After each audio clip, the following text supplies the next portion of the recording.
Primeiramente, quero agradecer ao conselho da igreja, ao presbitério, aos irmãos pelo convite. No momento que o superintendente entrou em contato e fez essa ponte, de nos convidar e estarmos aqui para falar a respeito de educação cristã. É um assunto muito deleitoso, é um assunto que tenho lido, estudado, praticado, gastado tempo, que era de estar aqui junto com o pastor Alessandro Santarelli, e aí por motivo pessoal, ou outro compromisso, eu não sei o exato motivo, ele não pôde vir, e aí então fui privilegiado com toda a responsabilidade de falar hoje, amanhã, domingo também pela manhã aqui para os irmãos. Bom, eu vou falar uma primeira coisa, eu não estarei pregando, então isso aqui será uma palestra. Hoje, amanhã, tanto na parte da manhã, quanto à tarde, quanto à noite, todas serão palestras, com exceção de uma que será uma oficina a respeito de como tornar dinâmica a aula para jovens e adultos, mas no demais nós estaremos fazendo palestra, não será pregação, mesmo porque o estilo de pregação que eu adoto é pregação expositiva. Então, adotar um tema seria fazer um sermão temático, que não é muito a minha praia, eu resolvi abandonar esse método. Então, nós estaremos falando a respeito de educação cristã do passado, presente e futuro. Essa é a nossa proposta nessa noite.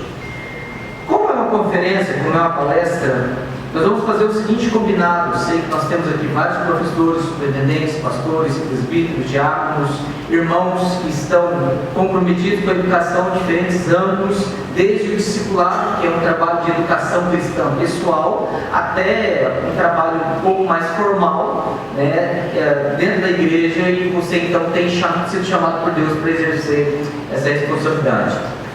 O que nós estaremos fazendo hoje, primeiramente, nessa palestra, nesse estudo, nessa noite, é um panorama histórico desses mais de 2.000 anos, se você contar de Jesus Cristo para cá, mas pelo menos de 3.000 anos, 3.500 anos de história. Mas como nós temos pouco tempo, e eu sei que os irmãos não têm tanta disponibilidade de nós ficarmos aqui até meia-noite e pouco, porque eu não gostaria de ter nenhum eutico, caindo da janela, de sono, muito menos da cadeira, e eu também não quero abusar, extasiando os irmãos com tanta informação, e ao mesmo tempo pouco proveito em termos de assimilação, tipo, quando a gente não consegue mais guardar nada, a gente só começa a ver o cara lá na frente fazer isso aqui, já não está prestando atenção mais nada. Mas eu vou tentar então ser um pouco dinâmico, é uma aula de história, fechando no final, então, com uma tentativa de aplicabilidade de alguns desafios, porque afinal de contas, a educação cristã hoje e também no futuro. Bom, primeiro que nós precisamos lembrar, e aí, embora não seja uma pregação, mas eu convido todos que abram a palavra em Deuteronômio, capítulo 6. Deuteronômio capítulo 6, é um texto muito conhecido. Do verso 4 ao verso 9. Aqui nós temos não somente o Shema, literalmente seria ouve, É uma declaração, é uma exortação de ouve, é um conclamar, é um chamado de Deus ao povo de Israel através de Moisés, obviamente, dizendo ouve, presta atenção. Dirija, convirja a sua concentração, o seu mente para essa verdade. Então, aqui no verso 4 até o verso 9, nós temos uma declaração. Já no quinto livro, depois de cerca de 40 anos, o povo andando no deserto, e Deus agora então resolve chamar a atenção deles e dizer, ouve. Deuteronômio 6, do verso 4 ao verso 9, diz assim a palavra de Deus. Ouve, Israel, o Senhor nosso Deus é o único Senhor. Amarás, pois, o Senhor teu Deus de todo o teu coração, de toda a tua alma, de toda a tua força. E essas palavras que hoje te ordeno estarão no teu coração. Tu as inculcarás a teus filhos, e delas falarás assentado em tua casa, andando pelo caminho, e ao deitar-te e ao levantar-te. Também as atarás como sinal da tua mão, e te serão por frontal entre os olhos. E as escreverás nos umbrais da tua casa e nas tuas portas. Bom, isso aqui pressupõe que, a partir do momento que nasceu, o menino, os pais, eles então já recebiam a responsabilidade de educar, de ensinar. E isso antes mesmo de entender qualquer coisa. E isso tem sido comprovado já em algumas pesquisas na área de educação, que mesmo bebês com poucos meses de idade, eles já conseguem assimilar algumas verdades. A impressão de autoridade não verbalizada já começa a ser assimilada. A ideia de relação, de vínculo, de autoridade, assim por diante. Antes mesmo dela, inclusive, saber falar qualquer coisa, ou saber identificar quem é pai e mãe, embora ele já faz isso pelo cheiro, né? Bom, ele já começa um processo de aprendizado. Por exemplo, no Japão, já se começa a fazer isso, a educação infantil começa com crianças a partir de 2 meses. Bom, e isso aqui é verdade, a Escritura nos aponta para o ensino desde os nossos bebês. Aí, as igrejas presbiterianas, antes de eu continuar falando, eu estou partindo do pressuposto que nós temos aqui pessoas de outras igrejas evangélicas. Nós temos aqui outras pessoas de outra denominação? Ok, nós só temos uma irmã, né, de outra igreja. Quem vai chamar? De qual igreja?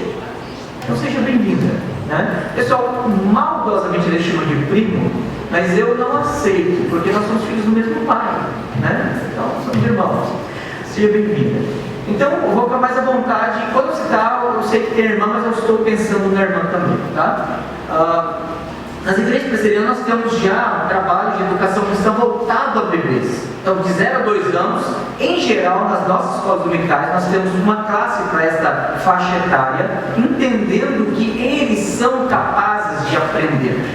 E o grande detalhe é que no capítulo 6 de Deuteronômio, quando você chega no verso 6, ele diz assim: quando teu filho no futuro te perguntar o que quer dizer essas coisas, o que quer dizer essas coisas? Ou seja, até então ele estava apenas recebendo, até então ele estava captando, ele estava recebendo, ele estava assimilando. Quando chega no verso 20, só para você olhar na sua Bíblia, capítulo 6, verso 20 do Deuteronômio, o seu filho, entendendo e agora percebendo as implicações, a prática, ele conseguindo então comparar a família dele, a família do amiguinho dele que não é crente, do primo que talvez que não é crente, de alguém que não é crente, do vizinho que não é crente, ele vai dizer assim, tem diferença. Ou de tanto ele ouvir do pai dele, ouve, nós temos somente um Deus, o nosso Deus cuida da nossa vida. No momento do culto doméstico, você coloca os seus problemas, você descansa na oração, e o seu filho, conforme ele vai crescendo, ele vai percebendo e vai chegar um momento que ele diz assim: papai, por que a gente faz isso?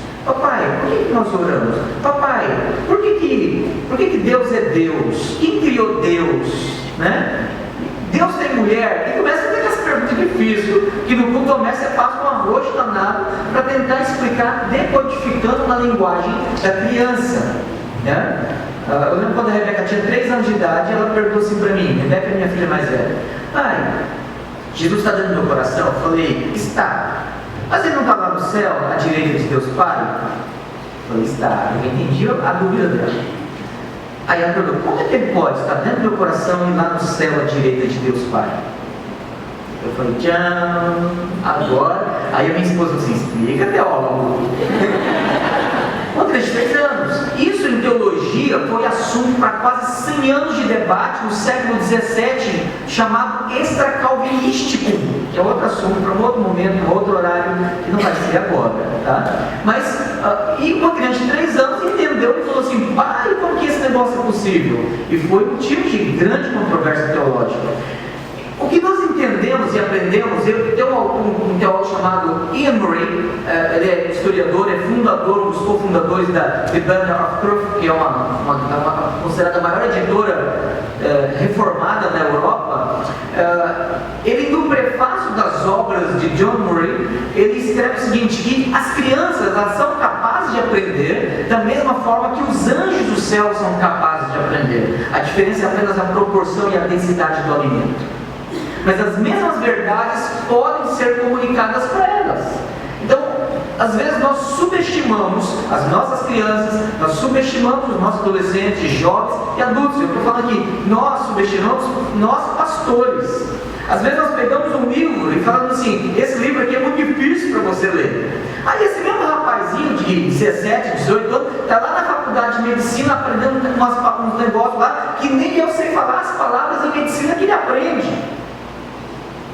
Então nós precisamos entender que Deus dá capacidade de apreensão, compreensão, de aprendizado, porque todos nós, salvos entre Jesus, somos batizados, habitados com o Espírito Santo no momento da nossa conversão. E isso faz com que eles, ou nós, salvos entre Jesus, tenhamos a iluminação do Espírito a respeito das verdades de Deus. Esse é o pressuposto que nós precisamos partir dele. E que mesmo nossos filhos, ou nossas crianças, elas estão sendo capacitadas por causa da promessa do pacto que se estende sobre elas, e elas também são capazes de aprender. Bom, vou parar aqui porque senão eu vou começar a analisar o texto, não é a minha proposta, e aí a gente vai estender muito. Durante todo o Antigo Testamento você percebe a preocupação didática, o ensino, a repetição, o aprendizado, desde o ensino no lar, no culto doméstico, até o culto feito pelo patriarca, o culto realizado pelos levitas, pelos sacerdotes, pelos sumos sacerdotes, tudo tinha didática. Se você pegar todo o Antigo Testamento, constantemente você vai ler assim: isto quer dizer isto. Todos os atos, todos os ritos, todas as práticas, toda a cultura israelita, ela foi forjada com base na educação. Tudo tinha o propósito de ensinar, tudo apontava para a verdade, que era o Messias prometido. Então todo o Antigo Testamento, ele parte, estrutura a partir da premissa da educação, ou seja, é necessário você ensinar, é necessário você instruir. Bom, todo o Antigo Testamento. Quando você chega no Novo Testamento, e aí já pulamos 1500 anos de história, né?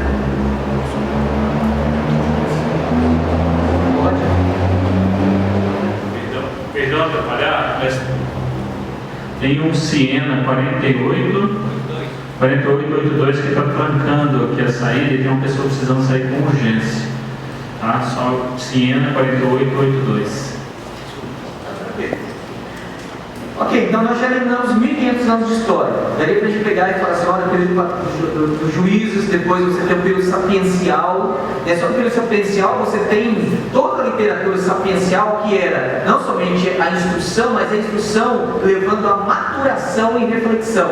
Ou seja, o filho devia aprender, não somente aprender a lei de Deus, aprender a temer a Deus, aprender a andar diante de Deus, mas aprender a viver com sabedoria, porque a sabedoria é o princípio o princípio da sabedoria é o temor do Senhor, né? Então você tem toda essa estrutura. Se você olhar o livro de Provérbios, por exemplo, que os 28 primeiros capítulos escritos por Salomão, eles foram escritos por filho dele. Inclusive, os 7 primeiros capítulos de Provérbios é: filho meu, ouça, filho meu, filho meu. Ele repete constantemente, para dizer: dá ouvidos ao teu pai. Tudo indica educação.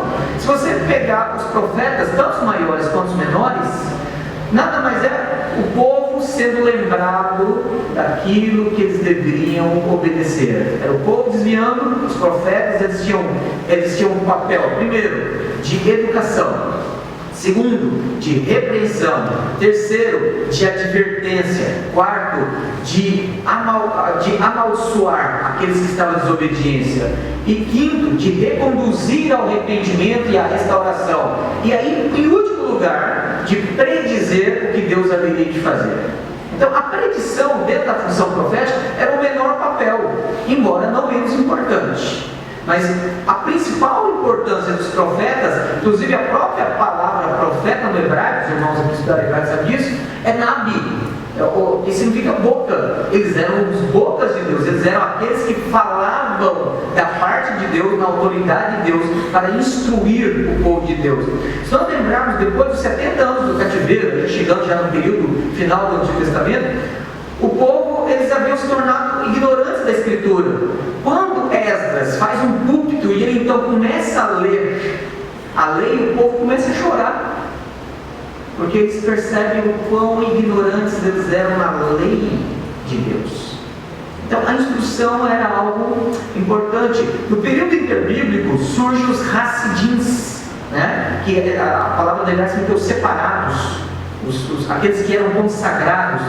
Dos Hasidim surgiram os fariseus, surgiram os essênios e surgiu também um outro grupo chamado Zelote. E esse grupo Hasidim, eles tinham um único interesse: conduzir o povo à santidade pelo conhecimento da lei de Deus. Essa era a preocupação deles. Quando você chega agora nos dias de Jesus, o Senhor Jesus, ele é primeiramente conhecido como mestre. E se você pegar o capítulo 7 de Mateus, abra lá comigo, por favor. Evangelho de Mateus, capítulo 7. Bom, agora de fato eliminamos 1500 anos de história. Mateus, capítulo 7, versos 28 e 29.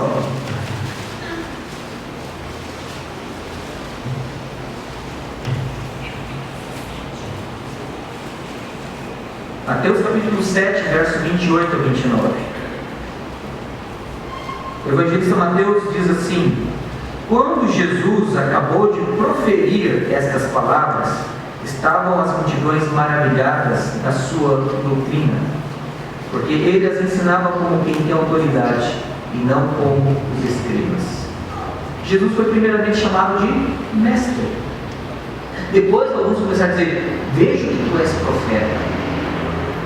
E depois ele foi reconhecido como rei, já no final do seu ministério, quando ele cura um cego em Jericó, ao chamado de filho de Davi, tem misericórdia de mim. Então os três ofícios que eram de Cristo, rei, sacerdote e profeta, foram reconhecidos em Cristo.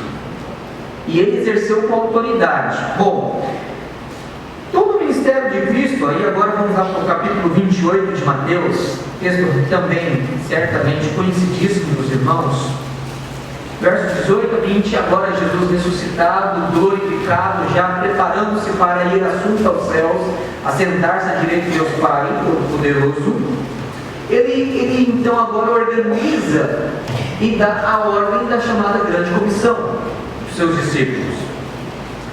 Mateus 28, verso 18 a 20, diz assim a palavra de Deus: Jesus, aproximando-se, falou-lhes dizendo: toda autoridade me foi dada no céu e na terra, e de portanto fazer discípulos de todas as nações, batizando-os em nome do Pai, do Filho e do Espírito Santo, ensinando-os a guardar todas as coisas que vos tenho ordenado, e eis que estou convosco todos os dias até a consumação do século. A ordem de Cristo aqui, ela é de fazer discípulo. Em primeiro lugar, no início do verso 9, aí está o verbo ir, aí está o imperativo nas nossas versões atualizadas, mas no grego não é um imperativo, o verbo está seria o gerúndio, tá? No grego seria o particípio, mas está no gerúndio, então está indo. Literalmente, uma tradução mais exata seria indo. Então Jesus está constatando, ou seja, enquanto vocês estiverem indo, ou por onde vocês forem, aí ele dá um mandamento: fazer discípulo. Então o primeiro mandamento de Cristo aqui não é ir. O ir é a constatação. O ir pressupõe que onde você estiver indo, onde você estiver, por onde você passar, em primeiro lugar, faça discípulos. Segundo mandamento que ele faz é batizando. Terceiro, ensinando. Então você tem aqui um processo estabelecido por Cristo. Dentre esses mandamentos está ensinar. Bom, deixa eu fechar com o primeiro ponto. A religião judaico-cristã, ela é uma religião de educadores e de aprendizes. É por isso que a Bíblia diz que nós somos discípulos. A Bíblia diz que nós somos aprendizes. A partir do momento então que nós desistimos, ou desaprendemos, ou nos convencemos que nós não temos mais nada a aprender, nós estamos nos tornando apóstatas da fé. A palavra é essa mesmo. Tá? Uma das evidências de uma pessoa que não está tendo o seu coração devoto a Cristo, um coração consagrado a Cristo, um coração dominado pelo senhorio do Espírito Santo, é a evidência de que essa pessoa, ela se tornou não ensinável. Interessante. A grande evidência de uma verdadeira conversão, de uma pessoa que ela entendeu o que é o Evangelho, e ela foi tomada pelo Espírito do Senhor, iluminada, convertida, transformada, qual é a grande evidência? Ela tem o quê? fome da palavra, ela tem sede de aprender. Um novo convertido, dependendo do caso, até é chato, né? Um santo chato, mas é chato, né? Assim, pastor, eu não entendo, como é que esse negócio aqui, pastor? Me dá um negócio para ler, ô meu irmão, você tem todo o prazer, porque ele quer aprender. Agora eu começo a ficar preocupado quando eu vejo pessoas que não são ensináveis, não querem aprender. Pior, não é elas não quererem aprender, elas não serem ensináveis, ou se tornarem não ensináveis. Então essa é a primeira preocupação que nós devemos ter quando nós começamos a olhar a nossa escola dominical e dizer assim, por que as pessoas não estão vindo? Talvez você possa fazer uma crítica estrutural. A nossa estrutura precisa melhorar, os nossos professores precisam se preparar melhor, o conteúdo tem que ter relevância. Calma que nós vamos falar sobre esse negócio de relevância, tá? Não vai ser hoje. Eu vou falar para os nossos irmãos e irmãs que são professores e superintendentes, ou diretores de escola dominical. Então nós vamos falar sobre esse assunto de relevância. Vamos chegar lá. E eu vou dizer, isso é irrelevante, eu não quero aprender isso aí. Calma, vamos chegar lá.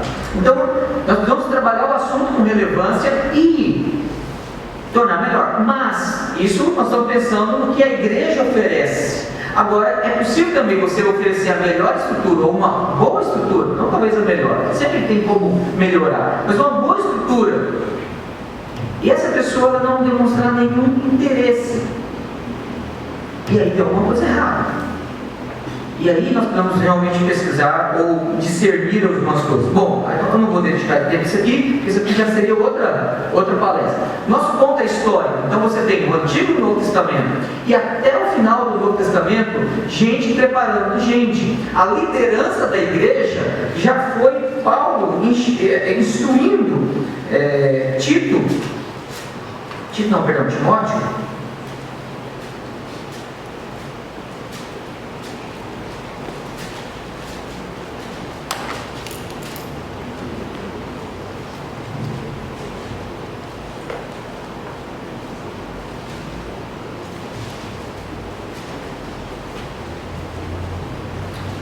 Segundo Timóteo, capítulo 2, verso 1 e 2.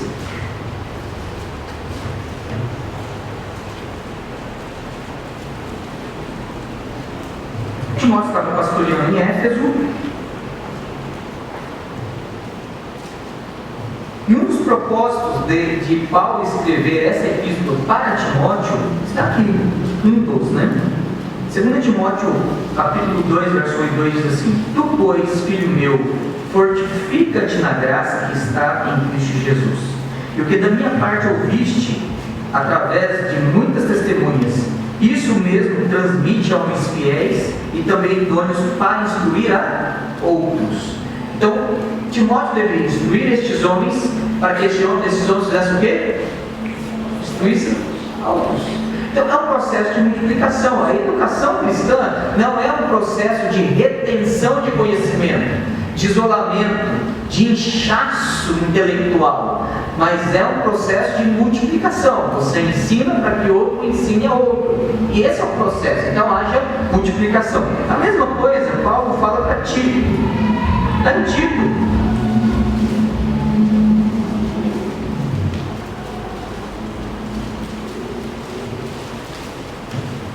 capítulo 1, verso 5: Por esta causa te deixei em Creta, para que pusesse em ordem as coisas restantes, bem como em cada cidade constituísse presbíteros conforme te prescrevi. Alguém que seja, ele começa a dar as instruções, mas essas instruções que Paulo dá para Tito, Tito também deveria instruir aos homens da igreja, para que estes homens pudessem instruir a outros homens e assim por diante. Se você voltar depois, lá no capítulo 20 de Atos, quando Paulo, depois de fugir de Éfeso, agora ele está no retorno da terceira viagem missionária, e ele então convoca os presbíteros da cidade de Éfeso para que fossem reunir com ele lá em Mileto. E ele então começa a dizer: olha, eu estou agora me despindo de vocês, porque nós não nos veremos mais. E eu quero dizer que no meio de vocês surgirão lobos que não pouparão o rebanho. Mas eu quero lembrar vocês isso, para que vocês também ensinem essas coisas para outras pessoas. Paulo ele adverte, inclusive Timóteo também, dizendo: olha, não se preocupe, permanece fiel, permanece na pregação, permanece firme, segundo Timóteo capítulo 3, do verso 14 ao verso 17, e depois no capítulo 4, do verso 1 ao verso 5, ele dá a explicação por que hereges, eles conseguem atrair mais pessoas do que os pregadores da verdade. A resposta é muito simples, porque os pregadores da verdade falam aquilo que convém a Deus e às vezes não convém ao pecador. Os pregadores da mentira falam aquilo que convém ao ouvido das pessoas, e as pessoas buscam, segundo o interesse e a cobiça do seu coração, aquilo que lhes é interessante. Eles então vão atrás da mentira, porque sobre eles foi imposto a operação do erro. Bom, isso nós temos aqui pelo menos 1500 anos de história, desde de Moisés até Jesus. Você tem o Antigo e o Novo Testamento. E toda a Escritura, ela parte do pressuposto que todos os cristãos, todos os filhos de Deus são educadores. Essa é uma notícia, sabe? Todos nós somos educadores. Agora, todos nós temos o dom de ensino. Esse é outro 500, tá? Isso é outra coisa. O dom de ensino não é dado a todos, é dado a muitos, mas todos têm o dever de ensinar. Tá? Deixa eu aproveitar e fazer uma correção aqui. O fato de nós não termos este ou aquele dom de serviço, obviamente, isso não nos isenta de servir. Porque o dom de serviço é dado a alguns para que estes alguns ou estes muitos possam dinamizar o corpo de Cristo. Deixa eu dar um exemplo aqui. Por exemplo, eu tenho certeza que aqui há pessoas que cantam melhor do que eu, há pessoas que são tão desafinadas quanto a mim, e pessoas que conseguem cantar pior do que eu. Não tenho de profecia não, eu estou falando algo que tão certo quando Deus existe, isso é verdade, né? Bom, mas eu não sei tocar instrumento nenhum, eu não sei cantar nada, mas nós temos irmãos que têm dons na área de música. O fato deles terem dons na área de música e eles tocarem, cantarem, e é muito agradável, inclusive, eles conseguem fazer com que mesmo pessoas como eu, que cantando sozinhos seria uma ofensa para muita gente, faça com que a minha voz, a minha adoração, o meu cântico seja na adoração da comunidade, do povo de Deus, do corpo de Cristo, cantando com todo mundo, e a gente consegue esconder até a nossa desafinação quando a gente canta junto. Mas um grupo pequeno que tem dom de música faz com que todos cantem, todos adorem através da música, e isso dinamiza a adoração a Deus. Então o fato de você falar assim: eu não tenho dom de ensino, então não vou ensinar, então você não tem dom de música, então não canta. Seria a mesma lógica. Mas você não segue essa lógica, graças a Deus. Então ensine, porque você é um educador. Você tem que educar. Toda vez a Bíblia mesmo que nós não tenhamos o dom, por exemplo, da repreensão, da exortação, a Bíblia diz: aconselhai-vos uns aos outros. Eu não tenho como ensino, mas a Bíblia diz o quê? Instruí-vos uns aos outros. Porque instruir não é uma questão de dom, é uma questão de conhecer a verdade, abrir a boca e falar. Uns vão falar de forma muito mais hábil, outros vão ser mais truculento, mas a verdade precisa ser dita. Esse é o ponto. Ok. Bom, deixando bem claro, isso é o que a Escritura estabelece desde o Antigo e o Novo Testamento a respeito. A Bíblia, a religião cristã, a religião judaica é uma religião de educadores. Nós somos chamados para aprender, somos discípulos, mas nós também somos chamados e ordenados para a instrução. Esse ponto aqui, todo mundo concorda, não preciso examinar e expor mais nenhum outro texto não, né? Ok? Alguma dúvida até aqui? Tranquilo? Ok. Bom, se houver alguma dúvida que não for possível responder assim de uma vez, aí a gente fala assim: gente, depois a gente pega essa daí, certo? Bom, vamos lá. Vamos agora pegar a história da igreja. Nós passamos essa parte de história bíblica ou história da redenção, e fica estabelecido tanto a antiga aliança, o povo da antiga aliança, quanto o povo da nova aliança, é um povo de educadores. Nós temos a responsabilidade de educar, de instruir aqueles que estão sob nossa autoridade. Nós temos a autoridade de educar, de instruir aqueles que são os nossos filhos, os maridos de instruir a sua esposa, né? E aí, homens, nós temos muito maior dever de aprender do que as nossas mulheres.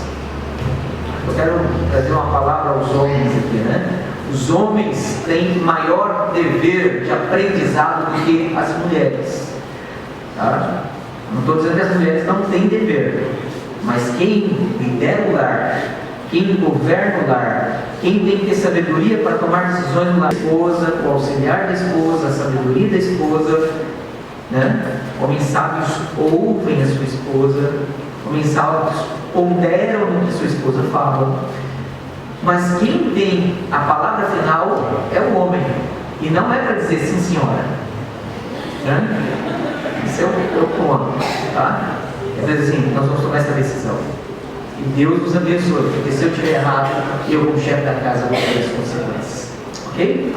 Bom, mas indo agora para o século I até o século VI, nós vamos fazer um resumão, porque senão o tempo não vai ser suficiente. No final do século I, a partir do ano 80, mais ou menos, até o século VI, você tem um período que é chamado período da patrística, ou chamado período dos pais da igreja.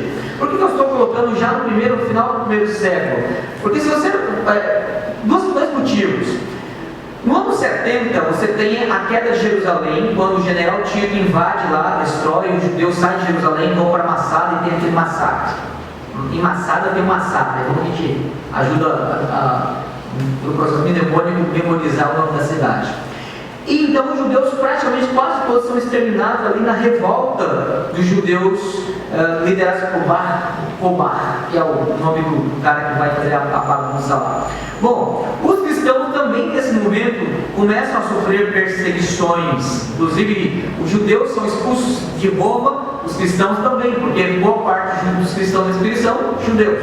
Tá? E é por isso que você tem duas saídas, e você encontra às vezes, só citando de cabeça aqui, Priscila e Áquila em Roma, e depois você encontra eles em 1 Corinto. Aí você fala assim, peraí, mas eles moravam em Corinto ou eles moravam em Roma? Eles estavam numa cidade morando quando Paulo os conhece, eles conhecem Éfeso, eles vão para Roma. Em Roma eles são expulsos de Roma e depois vão para Corinto. E aí Paulo continua acompanhando esse casal, pastoreando eles, e eles parece que se tornam como que um casal missionário da igreja no primeiro século. Mas no ano 70 a igreja começa a sofrer perseguições. Aí você tem as cartas de João, as cartas de Pedro, você tem Hebreus, você tem algumas epístolas que falam de perseguições. Quando agora você vai para o ano 80, Clemente de Roma, que provavelmente foi um discípulo de Paulo, ele escreve uma carta à igreja de Corinto. Nessa carta de Corinto, ele então fala das perseguições, da obediência, etc. Bom, esses caras já começam a ser chamados de pais da igreja. São os pais apostólicos, os pais apologistas e depois os pais didáticos ou doutrinários. Tá? São 3 períodos dos pais da igreja. São responsáveis pela educação, são esses caras que vão definir doutrina, discutir teologia, vão falar sobre a dupla união, a união das duas naturezas de Cristo, a união teantrópica de Cristo, vão discutir sobre trindade, sobre o cânon do Novo Testamento, o desprezo dos livros apócrifos e várias outras questões. Estes homens são responsáveis de montar escolas. Surge inclusive uma escola de Antioquia, e uma escola em Alexandria. Antioquia ficava na Palestina e Alexandria ficava onde hoje é próximo de Cairo, no Egito. E você então tinha 2 escolas teológicas que vão se debater no século II até o século III, né? Agora foi o século IV. E você surge grandes nomes desse período dos pais da igreja. A igreja então ela é educada, ensinada, e isso começa a surgir alguns momentos. No final do século III surge um camarada chamado Santo Antão. Tá? Inclusive a biografia dele é escrita por Atanásio. Atanásio ele tem 2 grandes contribuições da igreja: o fechamento do cânon do Novo Testamento. Tá? Ele que vai dizer assim, olha gente, até hoje a igreja reconheceu que esses 27 livros é a palavra de Deus. Não parece discussão? Mais ou menos assim. Tá? E a igreja parou de debater e fechou então o assunto. Outro tema de importância que a Atanásio fecha é a questão da Trindade. Dentre os pais, obrigado, então dentre os pais, ele que então formula bem a doutrina da Trindade, tanto que um dos credos da igreja, chamado de credo atanasiano, que é um credo trinitário. Bom, os pais da igreja, então, eles vão fornecer boa parte da educação teológica da igreja. É que tudo bem. Não há grandes mudanças, apenas elaboração teológica. A igreja se preocupa com a didática. Por exemplo, no final do século II, você tem o primeiro manual de catecúmenos, primeiro manual de preparação ao batismo, que é o chamado, um livrinho chamado Didaquê, existe em português, o Didaquê, tá? Que é um manual de preparo para batismo. Você tem outros livros que são escritos pelos pais da igreja. Um dos pais da igreja que mais escreveu preocupado com a educação foi Aurélio Agostinho, o vulgo Santo Agostinho. Ele escreve da doutrina cristã, ele escreve um outro livro chamado Enquiridion, ele escreve um livro chamado Catecismo para Crianças, ele escreve um outro livro, de magistro, ou chamado do mestre, né? Então ele escreve vários livros na área de educação cristã, fora os outros livros de cunho teológico. Mas Agostinho, dentre os pais da igreja, é o teólogo e o pastor que mais se preocupa com a educação cristã, tá? Ele é o cara que mais escreve nessa área. Daí você tem uma tragédia nos séculos IV. Alguém lembra o que foi? Não. Você tem 313, de fato, século IV, uma coisa boa. O Edito de Milão, onde o cristianismo deixa de ser religião ilícita, ou a religião ilegal, e passa a uma religião legal. 313. Em 326, 13 anos depois, você tem uma outra mudança. A decisão de que o cristianismo tornaria então a religião do Estado. Não é século III, século IV, século V. No século V, 426, se não me falha a memória, os bárbaros invadem Roma e o Império Romano cai. Tá?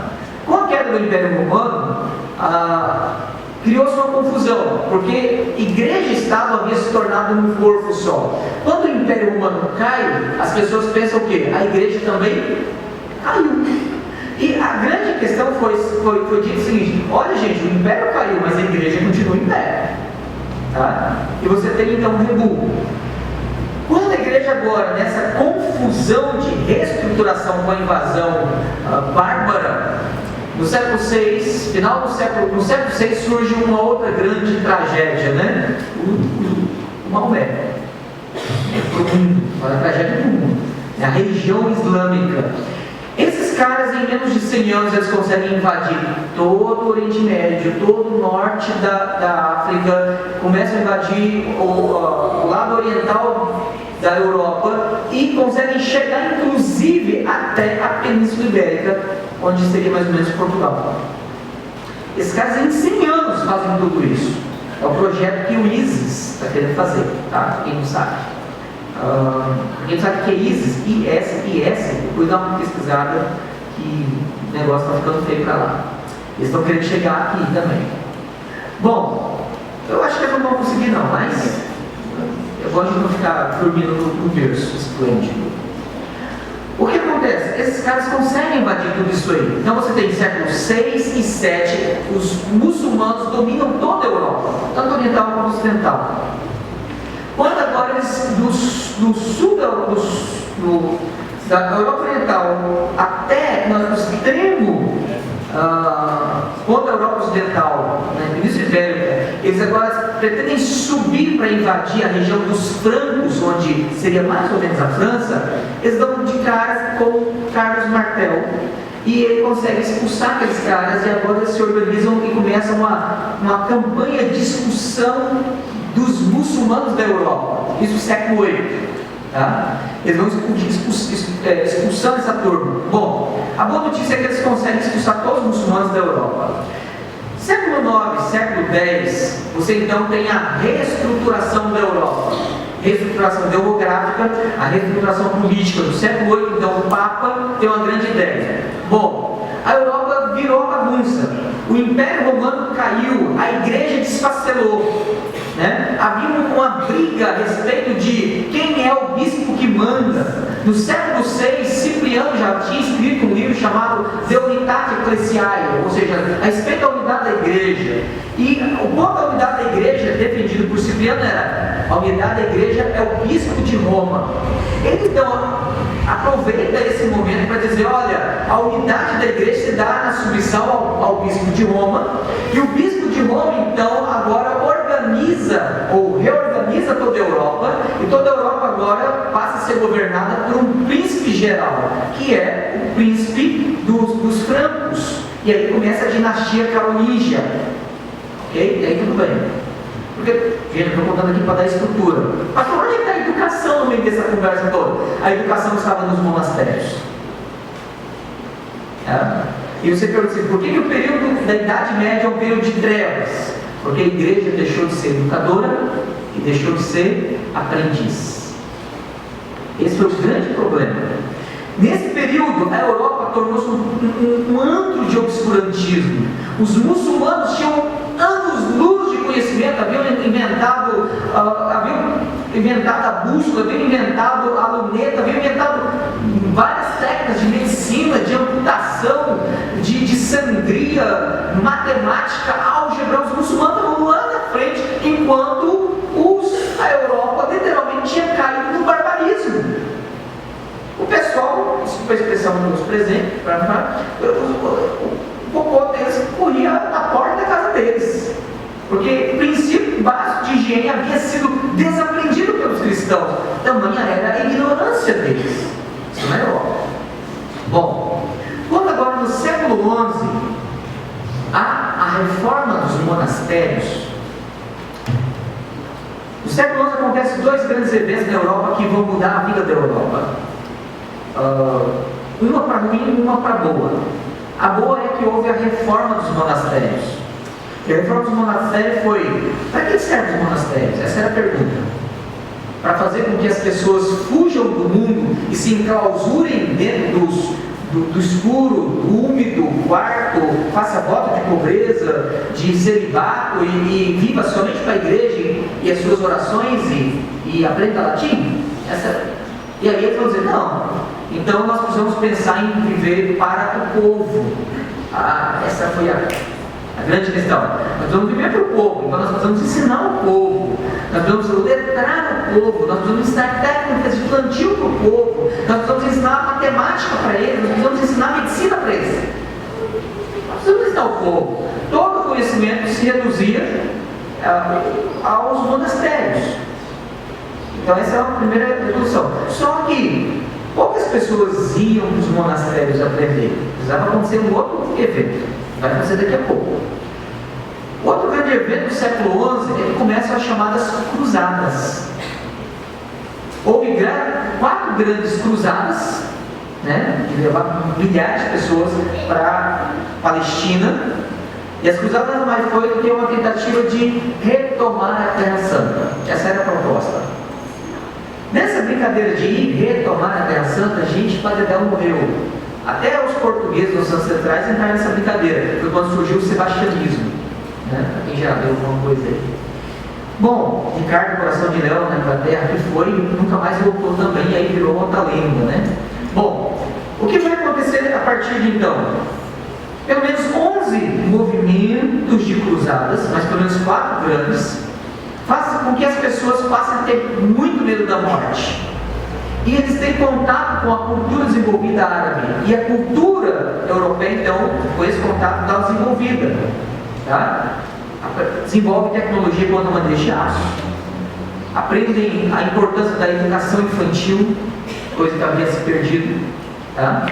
A Europa aprende ou reaprende a educar crianças com os árabes. Porque eles chegam na Arábia, eles descobrem que meninos de 6, 7, 8 anos sabiam ler aqueles risquinhos. E a maioria dos adultos soldados europeus eram analfabetos de pai e mãe, literalmente.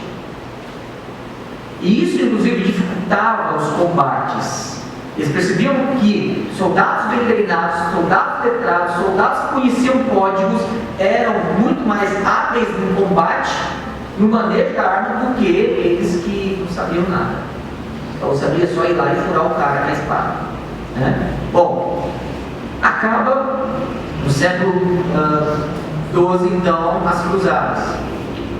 Você tem agora a reforma dos monastérios. E no século XII, os monastérios começam a atrair pessoas. Com o retorno desse pessoal, quem viveu, obviamente, para a Europa, o retorno deles, acontece um outro evento interessante. Um processo de migração. Os castelos ficavam no alto dos montes. As pessoas, então, moravam em volta dos castelos. Eu não sei quem assistiu o Coração... Coração Valente, obrigado. As pessoas moravam ali em volta ou próximo. Então, assim, elas moravam nas casas dos lords, né? As terras eram dos lords, o gado era dos lords, as pessoas eram propriedade daqueles lords. Eles podiam fazer tudo, inclusive estrear a noite de núpcia da menina, né? Os lords podiam fazer tudo, eles eram donos de tudo. O que esse pessoal começou a perceber? Que eles migrando, saindo do pé dos lords e indo para os monastérios, eles tinham mais condição de qualidade de vida. Porque morando ao pé do monte, também os monastérios são os montes, né? Os monastérios antigos. Então esse pessoal morava em volta dos monastérios. Lá os monges já tinham se predisposto há quase 100 anos antes a compartilhar conhecimento. Então esse pessoal chegava lá, que trabalhava basicamente cuidando de animais e não sabia fazer mais nada, começava a aprender técnica de plantio, saber fazer leitura do tempo, de clima, começava a aprender a questão de artes, medicina, e um monte de coisa. Aprendiam a ler, matemática, a negociar, a manejar o aço, né? Que era mais importante metal na época. Várias coisas. Bom, resumindo a conversa, esse pessoal que começou a morar no pé dos montes, eles começam a capitalizar, usar uma linguagem moderna, né? Eles começam a ganhar, eles começam a aprender técnica, inclusive a melhorar as técnicas de armazenamento de comida. Eles começam então a desenvolver, eles começam a acumular riqueza e eles começam então a enriquecer. E as pessoas começam a chegar mais e mais para os pés dos montes dos monastérios. O grande detalhe agora é que esse pessoal que chega primeiro, é um ditado que diz, né? Quem chega primeiro bebe água limpa. Quem chegou primeiro aprendeu mais, enriqueceu primeiro. Quem foi chegando depois também vai aprendendo, mas já vai ficando mais tardio. Eu sei que o Acre, como Rondônia, teve aquele período pioneiro, depois os colonizadores, depois, né? Então assim, quem chegou primeiro sabe que sofreu mais, mas hoje tem graças a Deus, de modo honroso, tem privilégio mais do que quem chegou depois. Na época, também aconteceu algo bem similar, só que não tinha o governo federal, tá? Mas aí tinha o mesmo processo de benefício. Bom, onde entra a educação aqui? A educação, no primeiro momento que os monges davam, era educação, sistema pupilo. O cara pegava lá, o rapaz levava para o monastério, o pai dele já deixava bem claro, ele não vai ser monge. Mas ele tinha que fazer a tonsura, ele tinha que vestir a batina, ele tinha que fazer voto celibatário naquele período, voto de pobreza. Durante aquele período, ele aprendia. Depois que ele já sabia, então, ler latim, sabia matemática, sabia direito, sabia um monte de coisa, ele então era liberado e voltava para a casa do pai dele. Agora, ele vai ensinar o pai e os irmãos. E a família vai desenvolver culturalmente. E a cultura, o acúmulo de conhecimento vai fazer com que a família trabalhe melhor, trabalhe mais produtivamente e possa então também ter mais qualidade de vida. E enriquecer, inclusive. Esse pessoal que mora ao pé do monte, eles começam a ser apelidados de burros, porque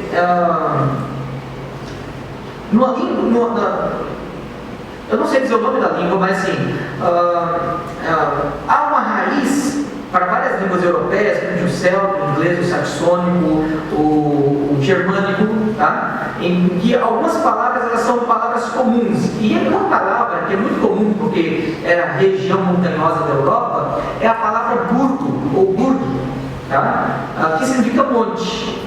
Tá? Então você tem, por exemplo, várias palavras em alemão, em dinamarquês, em sueco, em suíço, em holandês e até em céltico ou saxônico que termina em burg. Tá? Augsburg, Randsburg, Regensburg e tudo burg, você vê, não tem nada a ver com burgo. Tá? Burg tem a ver com monte, ou seja, alguém que mora no monte. De onde vem a palavra burguês? Tá? Porque as pessoas usam às vezes de forma tão errada e de forma preconceituosa. Ah, fulano é burguês. Tá? Bom, a palavra burguês vem aqueles que moravam no pé do monte, que nada mais era a classe média da época. Você tinha os lords, você tinha o clero, você tinha as pessoas que moravam no monte, que eram os burgos, e você tinha o pessoal mais afastado, que chegou depois, e que agora já trabalhava para o pessoal dos burgos, que era treinar o pessoal do burgo. O aprendizado agora então ele é individual. Você tem gente que pode pagar. Primeiro, os monastérios ensinam de graça, os monges ensinam de graça, porque era uma questão de voto, é uma questão de reforma monástica. Só que agora os monges começam a perceber que esses burgos têm dinheiro. Esses caras estão capitalizando, estão acumulando comida, eles têm com que pagar o ensino. Muda essa estratégia. O ensino deixa de ser então individual e passa a ser coletivo. E esse aí você tem o ensino de classes, aonde surge então a escola, que é o ensino em grupo, de onde também vem a palavra escala, né? De onde vem a palavra escolástico, que é o período escolástico. Então você tem no século XIII o surgimento das faculdades e das universidades. Tá? Dentro desse contexto, educação cristã. Então as universidades surgem da necessidade de educar o povo para a melhoria da cultura, para a infraestruturação, desenvolvimento e autossustentabilidade a partir de uma convicção cristã. Isso é uma coisa linda, né? Então a educação cristã vai aí. Bom, toca o barco, senão o nosso tempo não vai. Eu tenho até aqui horas para falar a verdade. Dia 9h05, gente. Bom, eu não sei quantos gostam de história. Eu gosto muito de história. Eu gosto de ficar contando esses cálculos assim na vida dos outros. É muito bom. Eu vou dar uma adiantada aqui, porque eu ainda tenho que chegar em Lutero, Zwinglio, Calvino, aí depois ainda tem o período de século XVII, XVIII, XIX, século XX, e a gente nem chegou nos problemas ainda. Então vamos lá. Vamos correr um pouco? Não. Eu vou ter que pedir perdão aos irmãos. Mas vamos lá. Então, no século XII você tem a inauguração, no final do século XII você tem o início das universidades. E o pai da universidade, a universidade começa inclusive, de fato na Inglaterra, com a chamada teologia escolástica, Anselmo de Canterbury, ou da Cantuária. É o pai do escolasticismo, esse cara, um bispo inglês. A partir daí, então, o estudo torna-se menos prático e mais teórico. Tá? Então, a preocupação era filosofia, teologia, direito canônico, e o quadrívio, quem fazia o mestrado ou doutorado, e as pessoas então começavam a elaborar uma estruturação de ensino, de aprendizado, mas agora a educação não era voltada apenas para a religião e para os monastérios, era para o cidadão comum. Tá? Quem assistiu aquele filme O Nome da Rosa, pega especificamente, tem uma cena lá que você pode cortar, se quer segurar para mim, né? E tal. Mas assim, O Nome da Rosa narra especificamente esse período em que está havendo a transição do ensino do sistema de pupilo para o ensino do sistema de escala. Tem um outro filme que eu recomendo que você assista também, mas não assista com menor, porque ele é proibido para menores de 16 anos, tem umas cenas fortes. É a história Em Nome de Deus. Também conta já no período do século XIII, ele é do período do século XIII, as universidades do século XIII, que é a história de Abelardo e Heloísa. Abelardo era um professor de filosofia, muito renomado, etc., aquela coisa toda. E Heloísa era uma jovenzinha, proeminente, muito inteligente, educada e criada pelo tio. Ela era órfã, então o tio estava criando. E aí o tio dela resolve investir, que era um negócio muito interessante, porque naquele período mulher não estudava. Tinha-se dúvida se mulher tinha aula, né? Isso ainda mais sem estudar. Era, né? Bom, aí as mulheres, esse tio não somente acreditava que a mulher tinha aula, mas acreditava que ela era capaz de aprender. Não? O que foi algo revolucionário, porque mulher não estudava nessa época, se você não sabe. E aí o que acontece? Ele paga a Abelarda para ensinar a sobrinha dele, Heloísa. E assim, nossa, você é tão inteligente. Sabe aquela conversa da aluna que apaixona pelo professor, o professor de estar apaixonado pela aluna, e o negócio deu errado. Os dois fizeram bobiça, né? Ela engravida, ele então decide casar com elas às escondidas. O tio descobre e manda castrar o rapaz. Aí escreve um livro, e tem ele em português, naquela série Os Pensadores, a história das minhas angústias. A palavra é outra, mas é mais ou menos essa, onde ele vai contar a história dele. Bom, ele vai escrever sobre esse assunto. Isso é interessante nós notarmos, porque na Idade Média, esse é o chamado período alto da Idade Média, já não era comum esse ensino sistema popular, porque era esse sistema de ensino escolástico, em classe, em escala, e detalhe, mulher não estudava. Então você tem uma mudança, ou uma inovação nesse momento. Quando você vai agora ao século XVI, a reforma, ela surge juntamente com o movimento da Renascença, ou melhor, a Renascença surge no final do século XV, que também dá origem a outro movimento chamado humanismo, e o humanismo se divide em dois grupos, o humanismo bíblico e o humanismo secular. Tá? Liderado o humanismo secular, Gerardo Roterdã e outros camaradas mais, e o humanismo bíblico ou cristão, Lutero, Zwingli, Calvino, Husserl, Chemnitz e Melanchthon e outros camaradas mais. Bom, o interessante é que todos os humanistas, eles criam que o homem deveria passar por um processo de educação. O aprendizado era a grande finalidade da vida. A diferença dos humanistas cristãos ou bíblicos, ou os chamados reformadores, eles entendiam que o propósito da educação era evangelizar, para que o indivíduo possa parecer-se mais com Cristo, glorificar a Deus e possa andar com temor diante de Deus. Essa era a grande diferença. Lutero, ele escreve, ele prega dois sermões, mas antes de pregar esses dois sermões, ele escreve alguns livros onde ele fala sobre a importância da educação cristã. Ele escreve num livro chamado A Nobreza Cristã, uma carta à nobreza cristã alemã, e um outro livro chamado Melhoria do Estamento Cristão, um outro livro também chamado Instruções aos Visitadores, e também o Catecismo Alemão ou o Catecismo Menor. Em todos esses livros, Lutero escreve preocupado com a educação cristã, tá? Que a igreja deveria educar. Além disso, nós temos um legado, e já está em português, 2 sermões dele que falam especificamente sobre a educação cristã. Um sermão chama Aos Conselhos de todas as cidades da Alemanha para que criem e mantenham escolas cristãs. E ele prega esse sermão em 1524, dizendo que todos os conselhos, que seria uma espécie de congresso, né, só que era municipal, o parlamento municipal, que era responsável de administrar financeira, política e economicamente a cidade. E ele começa a dizer também que a educação era a responsabilidade do Estado. Tá? Lutero vem dizer isso nesse sermão. Aos conselhos de todas as cidades da Alemanha para que criem e mantenham escolas cristãs. Ele faz algumas afirmações, eu vou ser bem rápido, porque o nosso tempo não permite. Ele vai dizer que era necessário que dinheiro fosse dado. Ele diz para as pessoas: olha, gente, em vez de você ficar gastando dinheiro com a religião, é interessante, em vez de você ficar gastando dinheiro com religião, mas lembrando, religião, estrutura católica, apostólica, humana. Deixa eu ver aqui, fica mais fácil.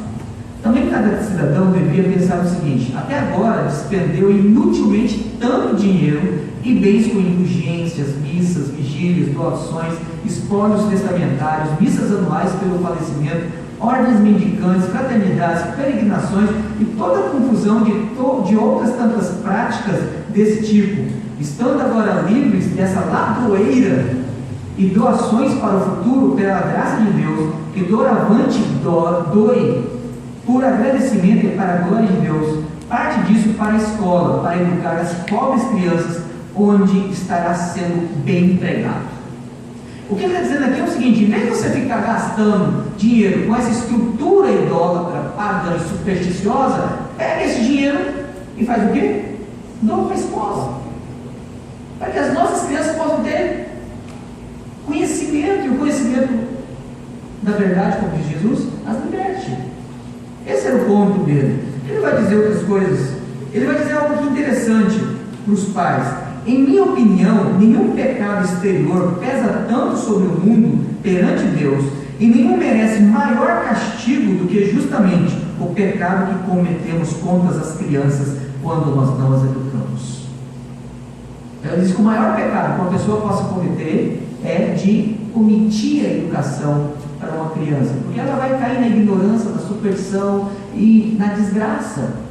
Ele vai fazer outras afirmações muito interessantes, mas no segundo sermão dele, inclusive ele faz críticas nesse sermão sobre o método da época. Não sei se vocês sabem, mas o método de ensino escolástico, ele era sob tortura, né? Eu não sei que quantos aqui há 40, 50 anos atrás, 60 anos atrás, foram para a escola, levaram uma toalha na mão, puxada de orelha, ficava em cima de mim, algumas coisinhas assim que a nossa antigo sistema educacional usava. Mas se você acha que isso é duro, na época de Lutero, Calvino, o sistema educacional escolástico fazia coisas bem piores, tá? Eu não vou citar, não vai dar tempo, mas assim, só para vocês terem noção, Calvino perdeu a saúde dele na escola. Calvino foi um homem doente a vida toda, e ele perdeu a saúde dele quando ele era estudante. Até ovo podre eles eram obrigados a comer, né? Para poder criar resistência e serem homens mais fortes. Não sei de onde tiraram esse tipo de ideia, mas para uma época tão supersticiosa, isso era possível. Bom, o segundo sermão que Lutero prega chama-se Para que se mandem os filhos à escola. O primeiro sermão ele prega para o parlamento, para que crie e sustentem escolas. Então ele prega para as autoridades. O segundo sermão ele prega para os pais, para que mandem, o nome do sermão é esse mesmo, para que mandem os filhos às escolas.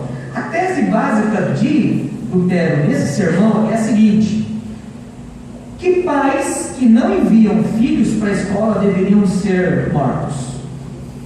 É isso mesmo, deveriam ser mortos. E ele parte do seguinte comparação: o que acontece com alguém que falsifica dinheiro? Naquela época, na Alemanha, ele era decapitado, porque ele era um falsário. Ele desestabilizaria a economia de um país, falseando dinheiro, falseando moeda. Aí ele vai dizer: o nosso maior patrimônio são os nossos filhos. Um pai que não dá educação para o seu filho, ele está ensinando, ele está deixando de fazer com que o seu filho seja um homem de verdade. Ele está deixando de fazer com que o seu filho seja um homem segundo Deus quer. E ele será a vida toda um ignorante, supersticioso, mentiroso, ladrão, porque ele faltou a educação. Então, aí ele vai dizer, então, que os pais que não enviam filhos à escola, que sejam mortos. Forte, né? Mas o sermão funcionou. Até hoje a Alemanha tem um dos melhores sistemas de educação do mundo, né? Sermão poderoso. Bom, Zwinglio também foi outro que trabalhou muito a questão de reforma, não a reforma religiosa, mas também a reforma educacional. Em 1523 ele escreve um texto chamado Da Educação dos Jovens. Eu não vou ler o texto, não vou passar, só apenas citando o texto. Nesse texto ele fala a respeito da importância do garoto aprender a respeito de Deus, aprender a respeito de si mesmo e no modo como ele deve se conduzir ao seu semelhante, ao seu próximo. E aí nessa tríplice relação, Deus, a si mesmo e ao seu semelhante, ele começa a estabelecer as doutrinas, a prática, as premissas, a importância, toda a argumentação dele para a educação dos jovens. Calvino também defende a educação de crianças, e Calvino ele dá um passo além de Lutero e Zwinglio nesse aspecto de educação. Ele vai defender que o consistório de Genebra criasse um lugar específico, uma escola para crianças pequenas. Só um detalhe: desde o período escolástico, século XII, quando se cria as universidades, a idade, a faixa etária para se enviar alguém para a escola, para fazer aquele processo de pupilo e depois o estudo em escala, era na faixa de 14 anos, 14 a 16 anos. Essa era a faixa etária. Então, um menino, ou um menino, né? Um menino, ele era ignorante, ele era sem nenhuma formação, em geral, até completar 14 anos. Era o período que ele então era encaminhado para a escola, caso os pais pudessem pagar. Calvino ele vai defender a tese de que o consistório deveria criar uma escola para esses meninos, inclusive para que crianças pobres pudessem estudar. E uma outra declaração interessante que ele vai fazer é que os professores não deveriam ser voluntários nem pastores. Essa é a grande revolução didática de Calvino, diferente do Lutero e Zwinglio, que cria que eram os pastores que deveriam educar. Calvino vai dizer assim: deve ser alguém escolhido, que tenha competência, que tenha capacidade, formação e que seja pago exclusivamente para ensinar. É a primeira vez na história que você tem alguém advogando em favor de salário de professor. Olha, Calvino, né? E ele faz isso, ele fala isso num livro chamado Ordenanças Eclesiásticas. Nesse mesmo texto, logo em seguida, ele diz assim: o professor deve ser escolhido e remunerado para que tenha sob sua responsabilidade professores. Ou seja, o cara não somente vai ensinar, mas ele também vai treinar professores, tanto para línguas como para dialética, ou seja, filosofia. Se for possível, deve haver igualmente algumas pessoas inscritas para ensinar as criancinhas, ou seja, não mais garotos de 14 anos, mas também crianças menores. E ele continua: as quais esperamos indicar em breve para dar assistência superior. Depois ele vai dizer: não haverá necessidade de qualquer outra escola para as crianças na cidade, mas as meninas devem ter a sua escola à parte, como tem sido até aqui. Em outras palavras, Calvino vai instituir a educação formal coletiva de meninas. Então, se você quiser escrever alguma coisa sobre na área de educação, nesse livro, David Hall, O Legado de Calvino, ele vai começar na introdução falando, o primeiro assunto dele é sobre educação. Ele vai dizer: Calvino rompeu com a pedagogia medieval que limitava a educação primeiramente à elite aristocrática. A sua academia, ele cria uma universidade chamada Academia de Genebra. Nessa academia, fundada em 1559, que foi um programa piloto para que pudesse estruturar a educação para a cidade. E ele continua falando outras coisas. Mas a ideia é de que a educação em Genebra fosse a partir do Estado, e o Estado pudesse fomentar a educação para promover o crescimento dos seus membros. Logo após Calvino vem os puritanos. E os puritanos, nessa área de educação, eles são imbatíveis. Tá? Se você tiver interesse de estudar sobre esse assunto, ou se alguém que faz pedagogia, letras, ou qualquer outra área assim, eu recomendo: faça sua TCC, o seu artigo em educação no pensamento puritano. Você vai ficar assombrado com a grandeza, a percepção da importância da educação na mente dos nossos pais. Esses homens, eles trabalhavam com educação, eles tinham uma percepção da importância, eles eram contra qualquer anti-intelectualismo, eles tinham aversão à ignorância, à superstição. Tudo deveria ser ensinado a partir da razão, não do racionalismo, da razão revelada na Escritura, de modo que o propósito da educação era conhecer a Cristo, porque eles entendiam que toda verdade é verdade de Deus, toda verdade glorifica a Deus, e um homem que tem o conhecimento da verdade, quer seja em qualquer esfera, qualquer área da vida, em qualquer ciência, em qualquer formação, ele está glorificando a Deus com a sua competência acadêmica. Então, por isso, eles tinham essa preocupação. Só para vocês terem ideia, permitam-me ler aqui de forma rápida. Quando a Universidade de Harvard ela foi fundada, a Universidade de Harvard, Princeton, Yale, todas as universidades, elas foram universidades fundadas pelos nossos pais puritanos. Primeiramente para a formação pastoral. Todas as grandes universidades norte-americanas, elas foram fundadas com o objetivo primário de formar pastores. Esses pastores formados, e enquanto também se dava a formação aos pastores, se dava a formação acadêmica das artes liberais. Ou seja, o camarada que estuda história, geografia, letras, gramática, teologia, direito, várias outras áreas. Era chamada humanas. Tá? Na placa de inauguração ou de fundação da Universidade de Harvard, tem escrito isso aqui, na placa da universidade. Que todo estudante seja claramente instruído e seriamente forçado a considerar bem que o principal fim de sua vida e de todos os seus estudos é conhecer a Deus e a Jesus Cristo, que é a vida, segundo João 17, verso 3. E, portanto, pôr a Cristo na base como o único fundamento de todo conhecimento e de sã doutrina. Estava em Harvard, quando foi inaugurado em 1647. Então nós vemos a preocupação dos protestantes com a educação diferente com a educação no catolicismo quando chegou aqui. Nós temos entre nós a preocupação em termos mestrado, doutorado, e isso tornando-se algo mais comum nos últimos 20, no máximo 30 anos. Quando os nossos pais puritanos chegaram nos Estados Unidos, eles já chegaram montando faculdades, universidades, inclusive podendo oferecer cursos de mestrado e doutorado.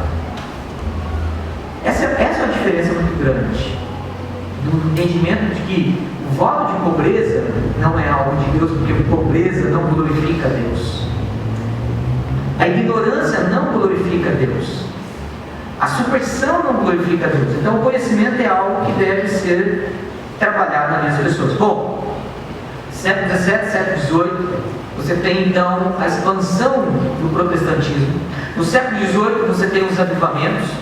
Os avivamentos então eles acabam aqui produzindo missões, e os missionários eles vão implantar igrejas a partir com a finalidade de evangelizar também com educação cristã. Eu não sei se vocês sabem, alguém já leu aqui o Diário de Asbel Brinsaddon? Ninguém nunca leu? Tá. Quando você lê o Diário de Asbel Brinsaddon, qual foi o motivo que despertou ele para a vocação missionária? Valendo um livro, vou dar um livro de presente. Foi a educação, mas assim, você pegou uma espingarda de 12 e não tira assim no rumo. Aí, né, foi a educação, mas o que da educação? Não. Foi exatamente na época que o Brasil estava naquele período colônia, veio exatamente o período da ignorância. Não, mas não foi por causa disso também não. Tu só falou a verdade, mas não tem relação causal. Devido ao avivamento do século XIX. Também, o avivamento aqueceu o coração dele, mas não foi a causa. Deixa eu adiantar aqui.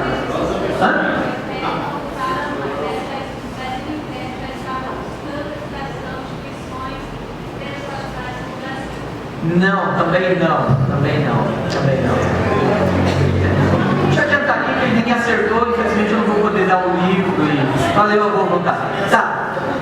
Charles Hodge, professor de teologia sistemática da Universidade de Princeton, na Faculdade de Teologia de Princeton, prega um sermão na capela sobre a importância de educar as pessoas para que elas estejam preparadas com conhecimento básico para receber o Evangelho. Foi sobre isso. Aí na cabeça dele veio assim: eu vou para a Bolívia. Não estou falando não, é verdade. Na cabeça de Asbel Brinsaddon, o primeiro lugar que ele pensou de ser missionário não era no Brasil, era na Bolívia. Aí ele vai para Board de Nova York, a Junta de Nova York, e a Junta de Nova York falou assim: não, senhor, nós não vamos mandar para a Bolívia, não, você vai para o Brasil. Aí veio para o Brasil. Mas foi a convicção de um sermão de que é necessário você ensinar o básico para as pessoas, para que elas entendam e possam então receber o Evangelho. Então você precisa educá-las, você precisa então dar um nível de educação para elas, para que elas possam receber também o Evangelho, como parte da educação.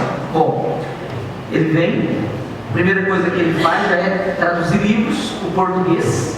Essa foi uma das primeiras estratégias missionárias.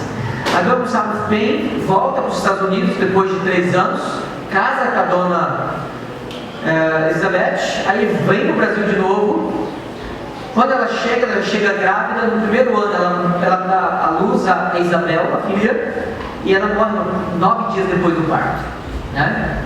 A irmã dele, que era casada com um pastor que tinha também vindo para o Brasil a pedido dele, Bradford, é que ele resolve então cuidar da filha dele, e aí ele não casa mais e continua.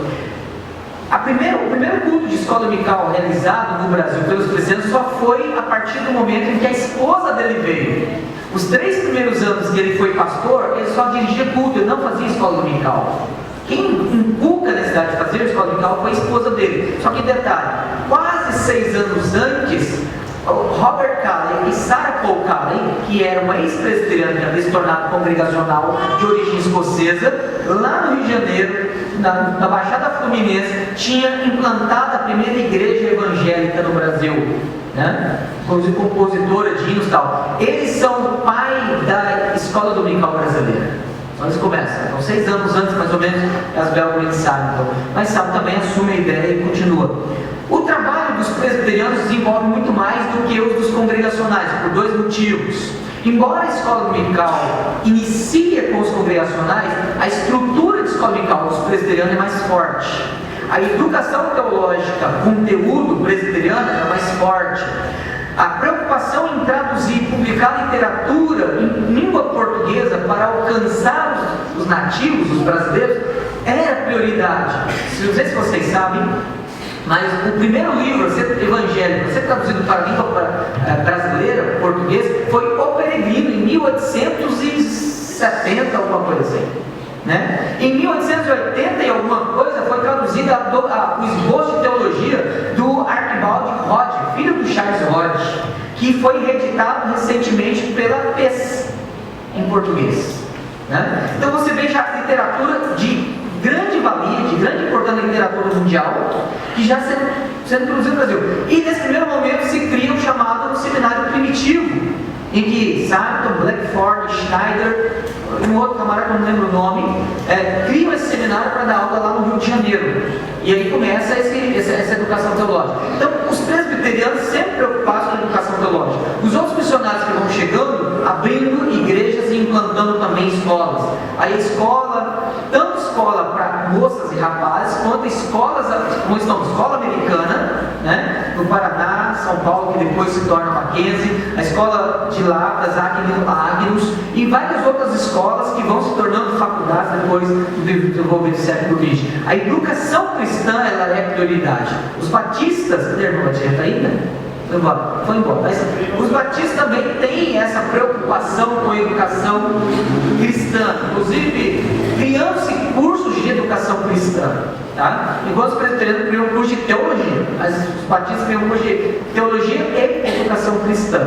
Bom, vamos fechando aqui. Acabando a história. Aí século XX, vem, racha, a coisa toda, mas a igreja continua investindo na educação cristã até 1940. Ponto.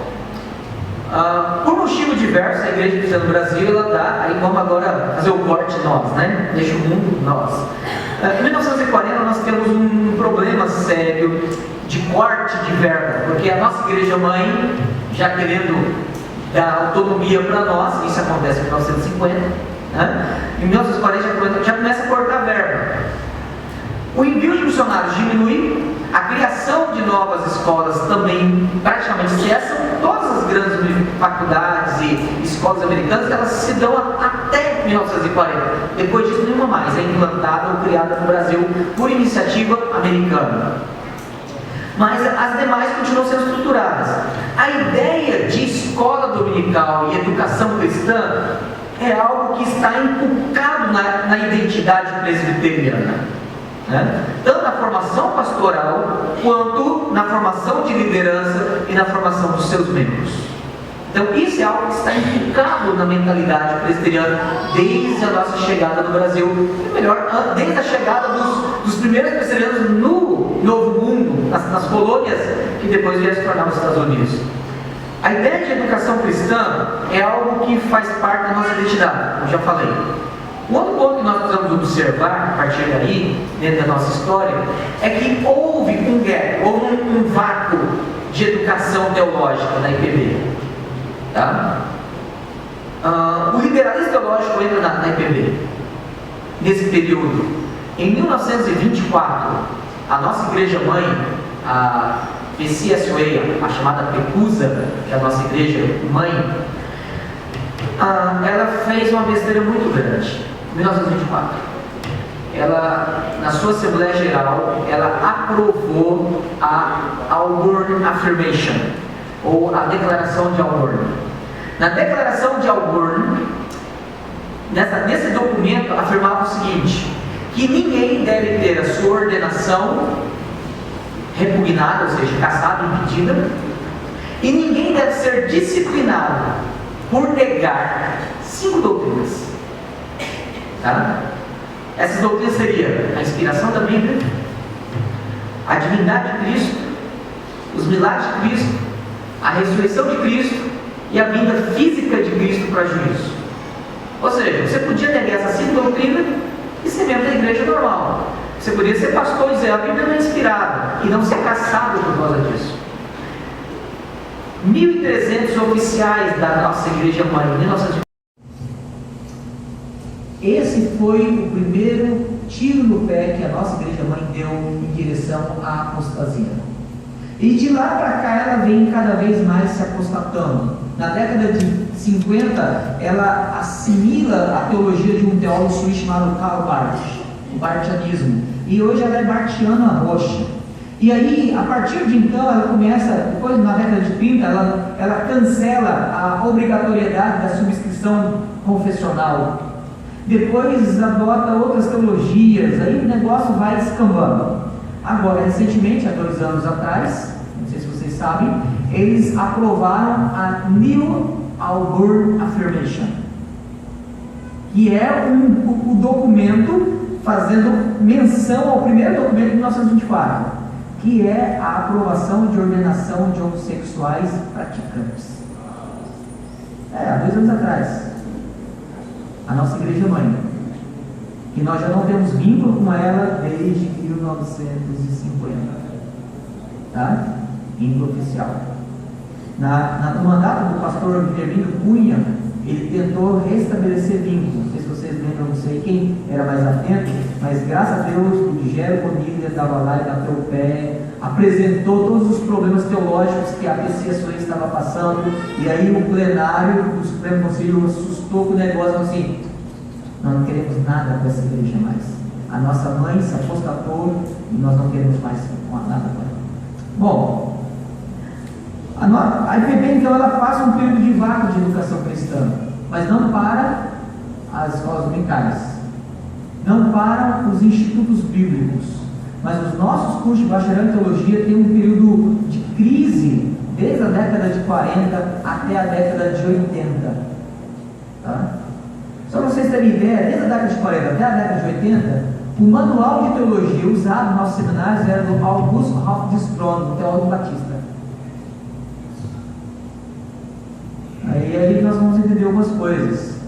Confissão de Fé não era publicado, então nós não tínhamos nada em português. Calvino começou a ser traduzido e publicado em português a partir da década de 90. O primeiro comentário de Calvino foi em 95.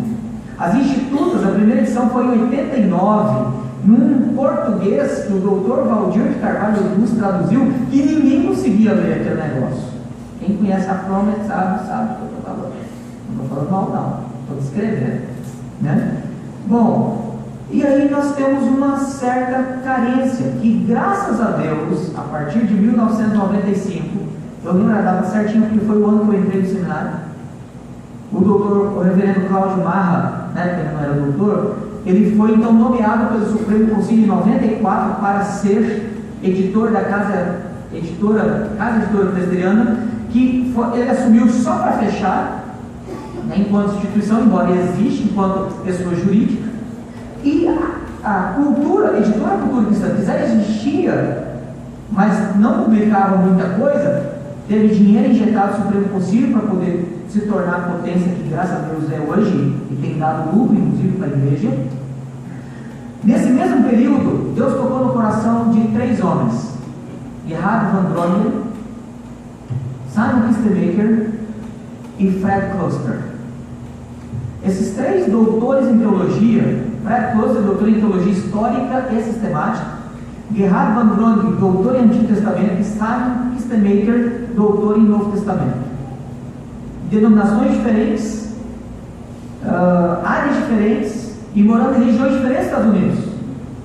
Deus tocou no coração dos 3 para que eles criassem um curso de pós-graduação, mestrado no Brasil, que seria o primeiro mestrado de identidade reformada, que é hoje o nosso CPAJ, o Andrew Jumper, Centro de Pós-Graduação Andrew Jumper. A primeira turma que se formaram 3, dentre eles o Dr. Ebert. E aí, alguns deles receberam bolsa, entre eles o Dr. Ebert, para fazer doutorado nos Estados Unidos e voltar. Depois em seguida, o Dr. Nicodemos. Depois em seguida, foi os caras. Então a igreja tem investido mais ainda em educação cristã, tem melhorado o nível da nossa educação cristã. Então hoje, quando alguns falam assim, mas por que a gente não é assim? Bom, você está pensando que a gente sempre foi assim. Muita coisa melhorou da década de 90 para cá, enquanto alguns de vocês eram adolescentes, muito jovens, eu era bem jovem, né? E alguns estavam preocupados apenas em evangelizar, o que é uma importância, uma atividade grande importante da igreja. Mas a igreja estava preocupada em evangelizar, mas não estava preocupada com educação cristã. Não era o foco da igreja. Só para vocês terem ideia, de 1950 até 1993, a IPB não formou nenhum doutor em teologia. O único cara que teve doutorado em teologia, foi na década de 60, foi Rubem Alves. Em 60. Foi o único. E ainda virou um apóstata. Mas um educador elogiado na sociedade, reconhecido nacionalmente, mas teológica, biblicamente falando, um apóstata. Né? Então, assim, de final da década de 40 até 93, 94, 93, para ser mais exato, a IPB não teve formando, investindo na formação em nenhum doutor de teologia. Essa sim, mas ainda assim os caras que iam na cara e coragem. Nós estamos agora vivendo um período áureo da igreja, e isso é algo muito importante. E aí eu quero fechar com algumas considerações. Bom, a primeira consideração é: a escola dominical ela é um excelente recurso de educação cristã, mas eu creio que não é a única e não pode ser a única que a igreja deve recorrer. A igreja ela precisa ter um sistema, é o que eu tenho trabalhado em termos de proposta para a primeira igreja de Porto Velho. Eu já falei isso aqui quando eu estive falando sobre o curso de discipulado, do São Marias e vários dos irmãos que participaram, em que a igreja deve trabalhar com discipulado, que é evangelização e também educação cristã, corpo a corpo. O camarada agora convertido ou já interessado no evangelho vem congregar, e no processo de congregar ele também começa a participar da escola dominical, e a escola dominical então agora a proposta, a formatação é diferente, e ele então será também treinado, ensinado, instruído, etc. E você ainda tem outros recursos que são cursos de módulos e leitura direcionada para os membros ou grupo de pessoas dentro da igreja. Então, a proposta de educação cristã hoje é muito grande. Hoje, meus irmãos, nós temos muito mais recursos. E só considerando tecnologia, o que nós temos hoje de tecnologia, o que nós temos hoje disponível na internet de bom, muito bom e muita porcaria, né? O que nós temos hoje de facilidade de aquisição de livros, só para vocês não terem noção, até a década de 80, o Brasil deveria contar com mais ou menos umas 5, 6 editoras evangélicas no máximo. E ainda algumas muito suspeitas, como a Haste e a Sinodal, né? Hoje, nós temos mais de 40 editoras evangélicas publicando volumosamente no Brasil. Dentre essas 40 editoras evangélicas novas, que surgiram novas, da década de 90 para cá, pelo menos 15 delas são confessionalmente, de modo integral, publicadoras só de literatura reformada. Tá? Então, assim, nós temos muita coisa. Uma outra coisa legal que tem acontecido em termos de recurso, subsídio para os professores, é a quantidade de tradutores de blogs, sites, que nós temos rapazes, jovens pastores, e eu faço parte dos pastores, não tão dos jovens, mas dos pastores, né? Que traduz, que escreve e que disponibiliza material. Então hoje você tem muita coisa para preparar a aula, em termos de conteúdo. Hoje você tem muita coisa em termos de recurso didático para dar aula. Então assim, hoje nós temos muita coisa. A nossa grande dificuldade hoje não é recurso. A nossa grande dificuldade hoje é orientação quanto a usar os recursos. Esse é o grande problema. Tá? Tanto no amontoado teológico disponível, quanto também nos diversas propostas metodológicas, pedagógicas que existem, e algumas são anticristãs e que às vezes são usadas como cristãs. Tá? Então nós temos aí esse material disponível, nós precisamos entender, usar, recorrer e assim por diante. A educação cristã, ela faz parte da nossa identidade. O cristianismo é uma religião de educadores e de aprendizes. Esse é o ponto que eu quero deixar com vocês. Nós temos muita coisa, já passamos muito histórico. Alguns métodos não precisam ser descartados. Por exemplo, o método de pupilo. Eu acho ele excelente. Ele é menos produtivo, quantitativamente falando, porque eu vou gastar de 3 a 6 meses, um ano, treinando uma pessoa ou 2 pessoas por vez. Mas eu vou ter qualitativamente um cara muito firme, uma pessoa muito convicta e uma pessoa muito minha amiga em aspecto de comunhão. Mas nós temos como usar recursos em termos de quantidade, sem perder qualidade. E a igreja tem todos os recursos. Bom, eu vou parar aqui. Nosso tempo já extravasou. Eu sei que já tem gente aí que só não caiu da janela porque está na cadeira, né? É muito conteúdo. Tive que fazer vários cortes, pular muita coisa que eu tinha preparado. Mas isso nos faz pensar um pouco que não existe cristianismo sem educação cristã.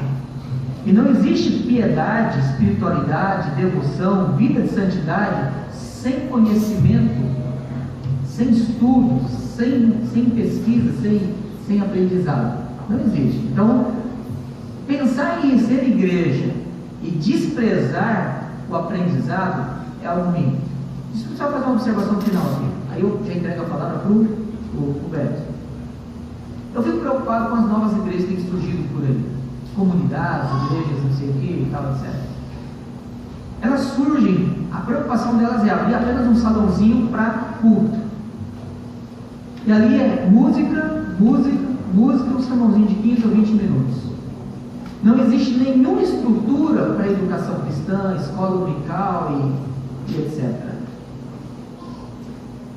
Sem conhecer nenhuma aqui em Porto Velho, aqui em Rio Branco, eu não estou pensando em nenhuma, porque eu não conheço, de fato eu não conheço, mas as que eu conheço em Porto Velho e baixando o Brasil aí, nenhuma delas tem pureza doutrinária. Por uma questão muito simples, a educação cristã não é prioridade. Esse é o ponto. se nós queremos manter pureza enquanto igreja, nós precisamos zelar, centralizar, desenvolver e nos desafiar em termos de compromisso com a educação cristã. E aí, a escola dominical ainda é uma das melhores propostas para a igreja. Mas calma que vai chegar agora lá depois. Chega.